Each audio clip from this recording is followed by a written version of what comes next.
Prontos então para falar sobre investimentos na prática? Sentou, tá com calma, respira fundo. São muitas informações nesse vídeo, ok? Nesse e no próximo, mas eu sei que você consegue. Põe o fone de ouvido, prepara a água aí, põe uns lanchinhos também. E vamos lá então falar sobre investimentos na prática, tá? Então eu vou trazer 5 dicas que eu aprendi muito importantes para a gente tentar pensar e fazer na hora que a gente vai pensando em investir na prática, tá? Primeira coisa muito importante, quando vocês começarem a ver tudo que eu vou falar, é tipo assim, nossa, eu não vou começar a investir nunca, ai meu Deus.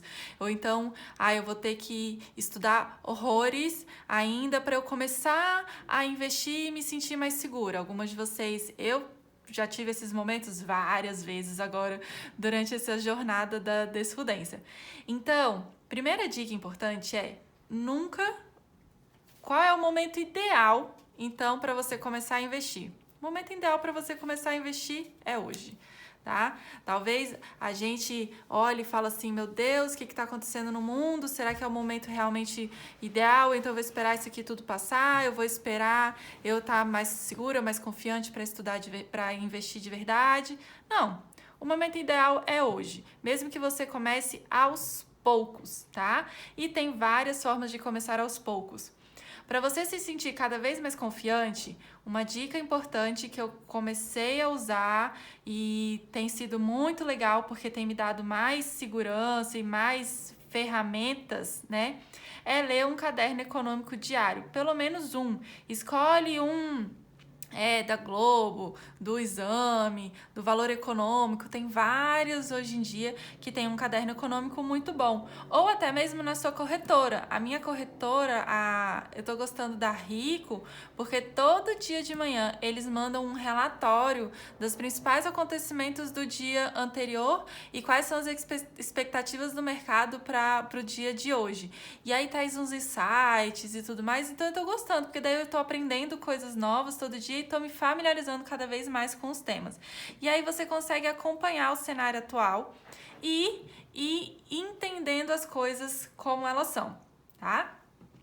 Quando a gente for, então, olhar essas coisas, tome muito cuidado, abra os olhos até, e existem formas muito legais da gente pegar dicas, principalmente desse pessoal que é mais experiente, direto eles falam assim, eles abrem a carteira de investimentos deles para falar onde que eles investem, e isso é muito legal para a gente ter referência, mas o mais importante dessas dicas, às vezes, é entender o que por trás do investimento que eles fazem, como que eles tomam a decisão de montar a carteira, de fazer aquele investimento. Então a dica nem sempre é para você comprar exatamente aquele ativo que a pessoa tá te indicando, por exemplo, mas é você tentar entender por trás daquela dica quais são as perguntas que aquele influenciador ele faz para ele mesmo na hora de tomar uma decisão de investir. E eu acho que essa é a ferramenta, é o passo mais importante, tá? Porque nem sempre o que é melhor para mim pode ser o melhor para você,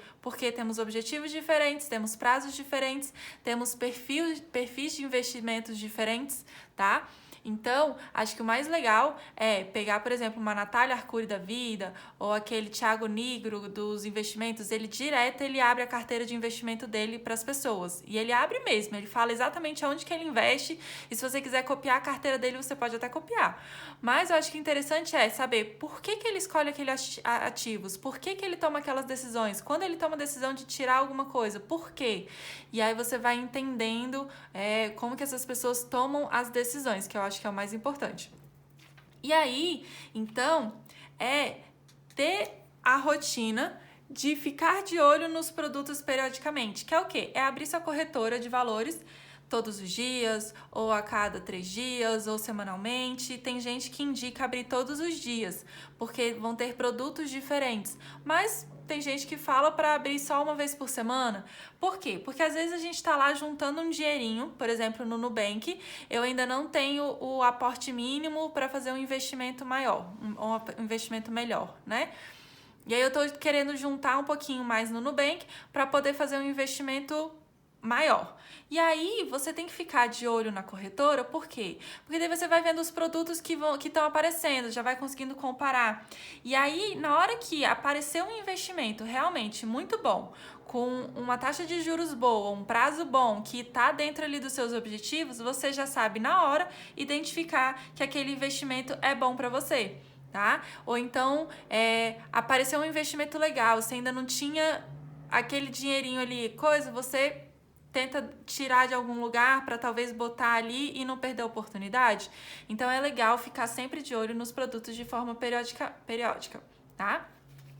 E aí faz uma rotina, sei lá, vê todo dia de manhã quando você estiver tomando café da manhã, ou à noite antes de dormir, você dá uma olhadinha nos seus investimentos, dá uma olhada nos aplicativos, nas corretoras e vê o que eles lançaram, se tem alguma coisa diferente. E aí vai namorando aqueles produtos. E aí na hora que aparecer e você tiver o dinheiro, você investe, tá?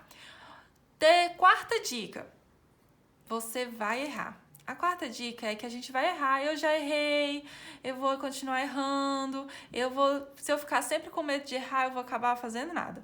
Mas a gente vai errar.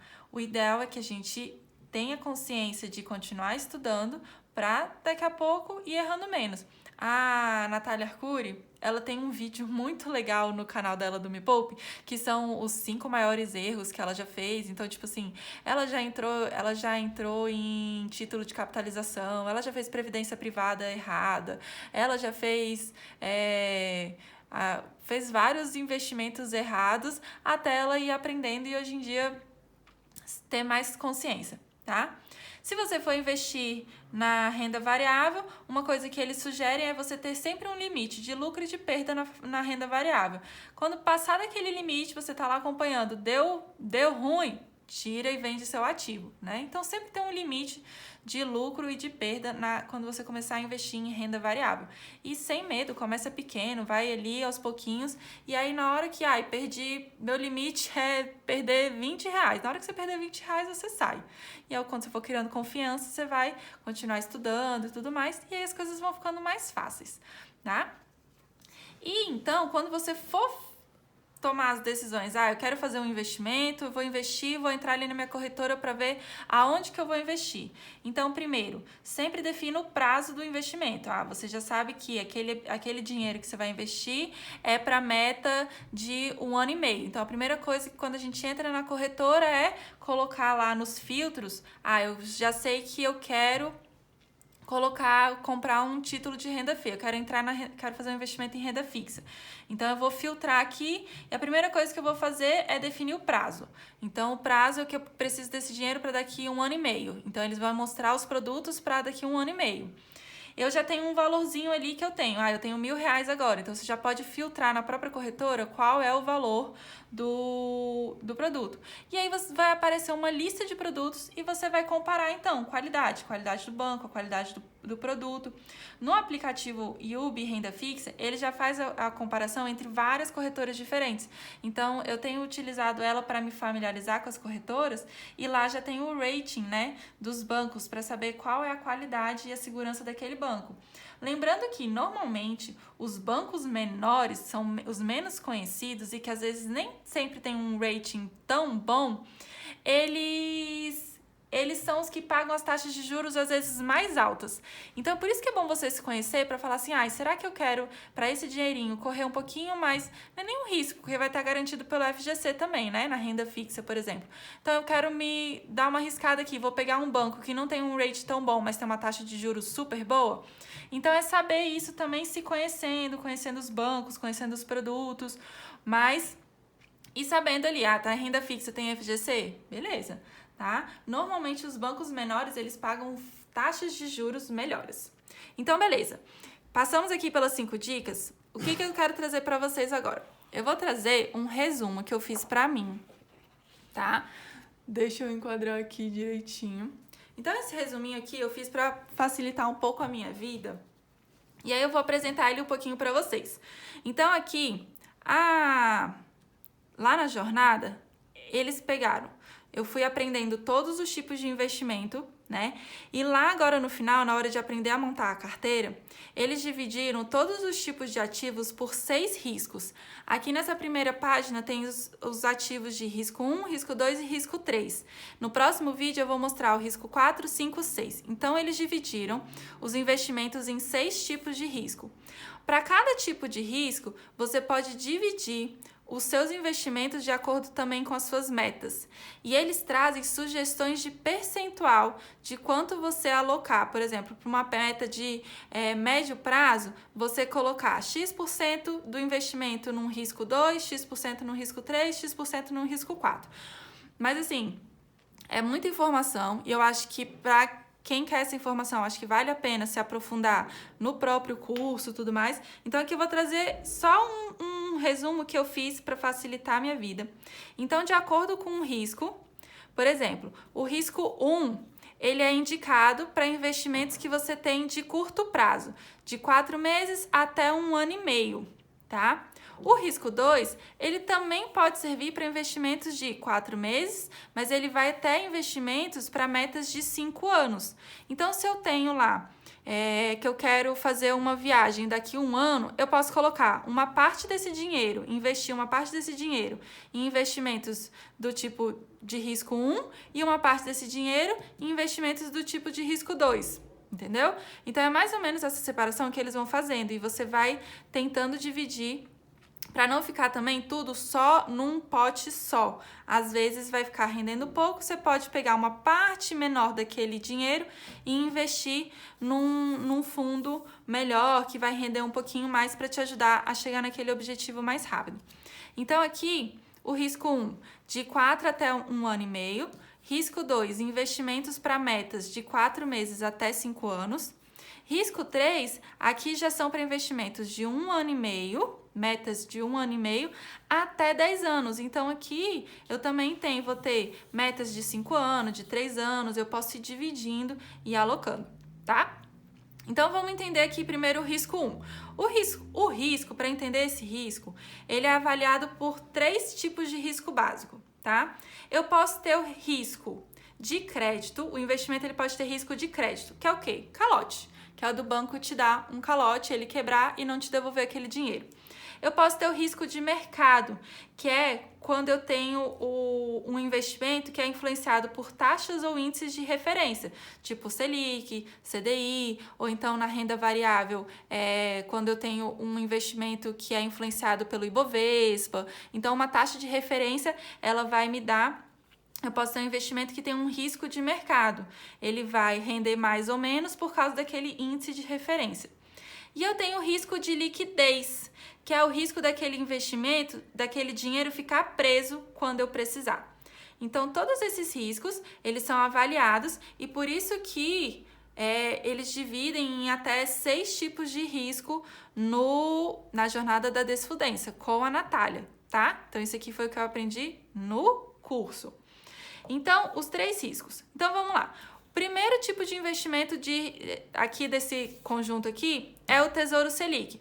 Ele tem baixíssimo risco de crédito, porque o risco de crédito seria só se o Brasil quebrasse, porque você está investindo no Tesouro, emprestando dinheiro para o Tesouro Nacional, né? Então, o risco de crédito é praticamente zero, é só se o Brasil quebrar mesmo. O risco de liquidez também é inexistente, porque o Tesouro Selic, ele tem liquidez diária, então na hora que você precisar do dinheiro, você tira aquele dinheiro, e ele tem um certo risco de mercado, só porque ele vai ser influenciado de acordo com a variação da taxa Selic, tá? Então, se ele rende 100% da Selic, ele vai render o valor que a Selic está rendendo naquele dia. Ele é super indicado, então, para reserva de emergências até R$10.000. Por que até R$10.000? Porque depois de R$10.000 tem uma taxa de custódia da B3. E isso mudou agora, em julho. Antigamente, qualquer valor investido no Tesouro Selic tinha uma taxa de custódia da B3. E aí várias pessoas falavam para você deixar pouco dinheiro ali na Selic por causa dessa taxa e valia a pena mais investir num CDB de liquidez diária. Mas ainda é super recomendado ter pelo menos uma parte do sua reserva de emergência até R$10.000 ou menos, como você decide, tá? aqui no Tesouro Selic. Outro tipo de investimento de baixíssimo risco são os CDBs de liquidez diária, que rendem pelo menos 100% do CDI. Lembrando que o CDB é quando você compra um título de um banco, tá? De um banco público ou privado, vai depender lá do investimento. Ele é um tipo de investimento em renda fixa, muito indicado também para você colocar uma parte da sua reserva de emergência. Então, você pode colocar uma parte no Tesouro Selic, uma parte num CDB de liquidez diária, tá? Ele vai servir, então, para metas de curtíssimo ou curto prazo, aqui 4 meses, 1 ano, para você fazer comprar uma coisinha, você coloca ali num CDB que ele está rendendo. Mas tomem cuidado, porque os CDBs e a maior desses títulos de renda fixa, eles têm uma cobrança de IOF nos 30 primeiros dias. Então, normalmente, os primeiros 30 dias do seu investimento, eles vão render muito pouco. E se você tirar o dinheiro logo no começo, esse IOF ele é regressivo. Ele começa lá com 30 dias maior e vai diminuindo o valor do imposto. Isso aqui é um imposto. Vai diminuindo o valor do imposto até 30 dias. Depois de 30 dias, ele zera, tá? Mas nos primeiros 30 dias tem essa cobrança de IOF que não tem jeito. Então, se você for usar aquele dinheiro em menos de 30 dias, não coloca, nem precisa colocar no CDB, tá? Porque ele provavelmente não vai render nada e não faz tanta diferença. Então, a sua reserva de emergência, ela tem que ser colocada num lugar que tenha baixíssimo risco de crédito, tem que ter cobertura da FGC, não precisa se preocupar com rentabilidade, ganhar dinheiro para sua reserva de emergência não é o objetivo, e ele tem que ter uma alta liquidez. Então, a reserva de emergência não é para você ficar rico, não é um investimento para isso, é para emergência, só simplesmente para isso, tá? Eu coloquei aqui que eu acho que eu ainda não tinha falado sobre o valor do imposto de renda. Todos os investimentos em renda fixas, ele tem um imposto de renda que ele também é regressivo, ou seja, quanto mais tempo o dinheiro fica investido, menor o valor do imposto de renda, tá? O imposto de renda, ele é sobre o valor do que você ganhar, do que render o seu dinheiro. Ele não é sobre o valor total do seu dinheiro que está lá investido. E ele normalmente já volta da corretora para você líquido, então você não precisa se preocupar que você vai ter que fazer um carnê ou alguma coisa do tipo para pagar imposto de renda. Não, ele normalmente já volta. Quando a corretora deposita o dinheiro no seu banco, ele já é depositado sem o imposto de renda, tá? Então, o imposto de renda, se o dinheiro ficar até 6 meses investido, você paga 22,5%. Até 1 ano, mais ou menos, 20%. Até 2 anos, 17,5%. E mais de 2 anos, 15%. E aí, aqui ele fica, então, 15% no final, tá? Até o tempo que o dinheiro fica lá. Então, isso aqui é importante na hora de tomar decisões para saber até o quanto que o seu dinheirinho vai render. E os simuladores que tem, tanto no aplicativo do Renda Fixa quanto nos sites do Me Poupe, eles já fazem, os simuladores, eles já te dizem quanto que você vai ganhar líquido, já prevendo também o imposto de renda de acordo com o tempo que seu dinheiro vai ficar investido, tá? Vamos então agora aqui para os investimentos de risco 2. Os investimentos de risco 2, a gente tem então os fundos de renda fixa, tá? Os fundos, o que são os fundos? Lembra que eu falei que os fundos, eles normalmente têm um gestor envolvido, que eu dei o exemplo lá do personal, que é ele que vai gerenciar os seus ativos? Então, os fundos, eles são como se fossem condomínios, tá? Quando você entra num condomínio, tem vários apartamentos, certo? No fundo de investimento, em vez de você comprar um apartamento, você compra uma cota, tá? E aí, esse fundo, ele vai ser gerido por um gestor que vai decidir quando compra, quando vende um investimento, um ativo, aonde que ele vai investir, ele vai atrás de promoções, ele vai decidir como que vai ser o funcionamento daquele fundo. Existem assembleias, igual num condomínio, que daí vocês têm votações, as pessoas votam sobre o funcionamento do fundo, sobre o que é melhor, o que é pior, algumas regrinhas importantes. Então, você também, nos fundos, você paga uma taxa administrativa, que é o quê? É o salário do gestor, tá? Essa taxa administrativa, ela você pode pesquisar, porque os diferentes tipos de fundos vão ter diferentes tipos de taxa administrativa, certo? Alguns fundos podem ter taxa de performance, que é o quê? Se o gestor alcançar uma meta, que o fundo colocou lá, e isso tudo tem nas regrinhas do fundo. Se ele bater uma meta, ele pode ter uma taxa de performance, tá? Nem todos os fundos têm.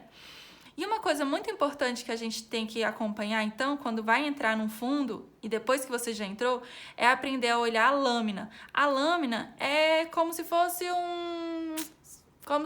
sei lá, o RG, o CPF, todas as informações que existem daquele fundo. Quem é o gestor, qual é a experiência daquele fundo, qual tem sido a rentabilidade dele nos últimos anos, aonde que eles investem, quais são então os ativos que tem dentro daquele fundo, tudo mais. E aí tem um relatório também que você recebe mensalmente sobre o rendimento do seu fundo. E o importante da lâmina, então, é saber qual é a composição da carteira daquele fundo, porque dependendo do tipo de fundo, a gente vai ter diferentes tipos de ativo dentro da carteira. Mas deu para entender mais ou menos? Então, seguinte, os fundos, eles podem ser do tipo de fundos de renda fixa, fundos multimercados ou fundos de renda variável, que eu vou mostrar depois lá no risco 5 ou 6. Então, os fundos de renda fixa, além de serem fundos de renda fixa, eles têm alguns tipos também, tá? Isso aqui eu só vou falar por alto. A gente tem fundos de renda fixa simples, que quer dizer que 95% da carteira desse fundo é com investimento no Tesouro Direto. Então, esses tipos de fundo, eles também são indicados para botar uma parte da sua reserva de emergência, por exemplo. Ou colocar um dinheirinho ali, mais tranquilo, e que vai render junto com mais ou menos a taxa da Selic ali, tá? Tem fundos de renda fixa referenciado que o gestor ele vai tentar atingir um benchmark, por exemplo, um CDI. Ele vai trabalhar ali para que os ativos dele gerem um rendimento próximo ao CDI. Se ele conseguir passar do CDI, por exemplo, aí normalmente tem uma taxa de performance. É mais ou menos isso. Tem os fundos de curto prazo, que são com mais ou menos 60 dias de duração. Então, se você tem uma meta pequena para 2 meses, existem fundos que têm vencimento de 60 dias. Mas ele tem que tomar cuidado, porque eu vou explicar daqui a pouco. A gente tem fundos de longo prazo, para mais de 365 dias. Tem fundos de crédito privado, que, ou seja, 50% da carteira vai ser em renda fixa.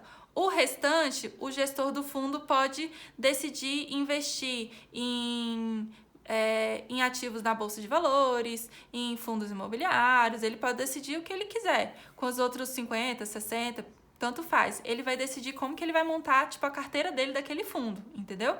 Mas pelo menos 50% ou mais é em renda fixa. Então tem uma certa tranquilidade. Aqui os investimentos de crédito privado são quando a gente compra os ativos de CDB, LCI, então vão ter tipos de investimentos que a gente vai fazer que tem um risco baixo, tá? Só isso. Os fundos multimercados, então o que significa? O fundo multimercado quer dizer que ele tem a liberdade para investir em diversos ativos de renda fixa ou de renda variável. Ou seja, ele não tem essa especificação assim, ó, por exemplo, aqui eu tenho que investir 95% Tesouro Direto. Ou então, X% tem que ser em renda fixa. Aqui ele pode montar a carteira, o ativo dele como ele quiser. Tá? E aí eu posso ter fundos mais agressivos, fundos menos agressivos, fundos que o gestor se mexe mais ou fundo que o gestor espera as coisas irem acontecendo. Mas aqui, então, eu vou investir em fundos de multimercados que sejam D+0, D+1 ou D+2. Para quê? Porque eles vão ter, então, um baixo risco de liquidez, certo? Os fundos, então, eles podem ser do tipo aberto ou fechado. Aberto quer dizer que eu posso entrar naquele fundo a qualquer hora, certo? Fechado quer dizer que tem um prazo. Você entra até um determinado prazo e depois você tem que esperar o vencimento para poder sair. Aqui você no aberto, você entra e sai a qualquer hora.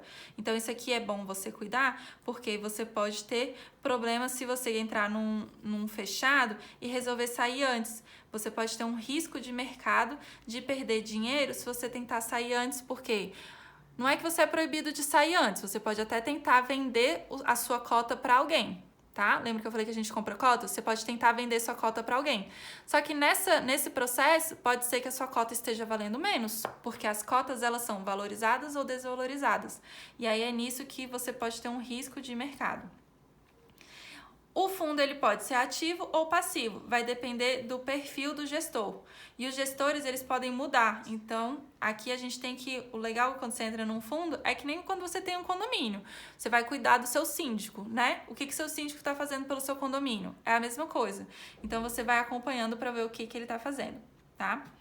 Os fundos de renda fixa e os fundos multimercados, eles têm um come-cota de 15% em dois meses do ano, em maio e novembro. Então, a cada 6 meses. O que isso significa? Que a cada 6 meses você paga 15% de imposto sobre o valor do seu rendimento, sobre o seu rendimento. Então, a cada 6 meses, o seu valor total, ele diminui um pouquinho, o rendimento, ele diminui um pouquinho, tá? Nos fundos de curto prazo, eles têm um come-cota de 20%, tá?